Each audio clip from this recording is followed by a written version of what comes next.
क्या आपने कभी सोचा है कि नवरात्रि में माँ दुर्गा के 9 अलग-अलग रूपों की पूजा क्यों की जाती है?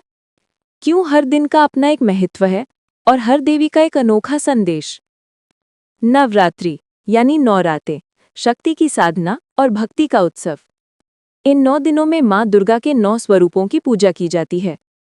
हर स्वरूप केवल शक्ति का प्रतीक ही नहीं, बल्कि जीवन के अलग-अलग पहलुओं का संदेश भी देता है। आइए जानते हैं 9 देवियों की विस्तृत कथा। शैलपुत्री, पहला दिन। माँ दुर्गा का पहला रूप है शैलपुत्री, यानी पर्वतराज हिमालय की पुत्री। पिछले जन्म में ये सती थीं, जिनका विवाह भगवान शिव से हुआ था। पिता दक्ष के यज्ञ में उनका अपमान होने पर सती ने अपना शरीर अग्नि को समर्पित कर दिया। अगले जन्म में वे हिमालय की पुत्री बनी, शैलपुत्री। इनके हाथों में त्रिशूल और कमल है और इनके वाहन वृषभ यानी बैल हैं।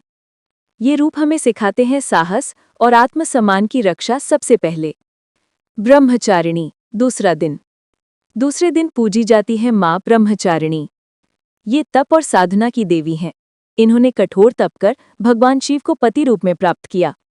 हाथ में जपमाला और कमंडल धारण करती हैं। इनकी कथा हमें सिखाती है कि धैर्य और तप से हर लक्ष्य प्राप्त किया जा सकता है। चंद्रघंटा, तीसरा दिन। माँ का तीसरा रूप है चंद्रघंटा। इनके मस्तक पर अर्धचंद्र है और इनके गले में घंटा। सिंह पर सवार ये देवी शांति और वीरता दोनों की प्रतीक हैं। इनकी पूजा से भक्त को भय और शत्रुओं से मुक्ति मिलती है। इनका संदेश है शक्ति और शांति का संतुलन जरूरी है। कूष्मांडा, चौथा दिन।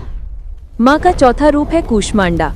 मान्यता है कि जब सृष्टि का कोई अस्तित्व नहीं था तो देवी कूष्मांडा ने अपनी मुस्कान से ब्रह्मांड की रचना की।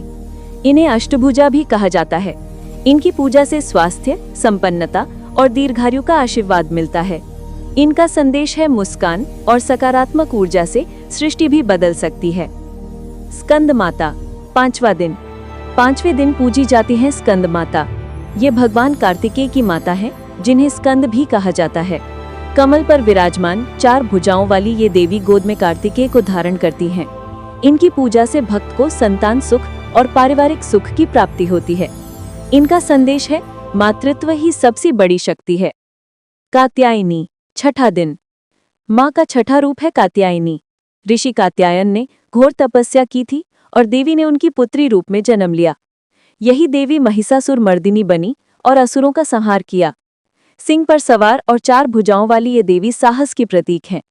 इनका संदेश है अन्याय और अधर्म के खिलाफ खड़ा होना ही असली धर्म है। कालरात्रि, 7वां दिन। 7वें दिन पूजी जाती है माँ कालरात्रि। इनका रूप भयानक है। काला वर्ण, खुले बाल और गले में बिजली की तरह चमकती माला। लेकिन ये अपने भक्तों को भय से मुक्त करती हैं, इसलिए इन्हें शुभंकारी भी कहा जाता है। इनका संदेश है अंधकार चाहे कितना भी गहरा हो, प्रकाश की जीत निश्चित है। महागौरी, 8वां दिन। 8वें दिन आती है महागौरी। इनका वर्ण श्वेत है और वाहन वृषभ है। कहा जाता है कि जब माँ ने घोर तपस्या की थी तो उनका शरीर काला हो गया था। तब शिवजी ने गंगाजल से स्नान कराया और वे गौरी रूप में प्रकट हुईं। ये देवी पवित्रता, सौंदर्य और शांति की प्रतीक है। इनका संदेश है भक्ति और विश्वास से हर कठिनाई दूर होती है। सिद्धिदात्री, 9वां दिन। 9वीं के दिन पूजी जाती है सिद्धिदात्री। ये देवी सभी सिद्धियों और वरदान देने वाली हैं। इनके 4 हाथ हैं और ये कमल पर विराजमान है। भक्त की हर मनोकामना इनकी कृपा से पूरी होती है। इनका संदेश है सच्चे मन से की गई भक्ति कभी व्यर्थ नहीं जाती। नवरात्रि का असली संदेश यही है। हर रूप हमें कुछ न कुछ सिखाता है, कभी साहस, कभी तप, कभी मातृत्व तो कभी शांति। माँ दुर्गा की ये 9 रूप केवल पूजन नहीं, बल्कि जीवन जीने की दिशा भी है। और यही है नवरात्रि की महिमा।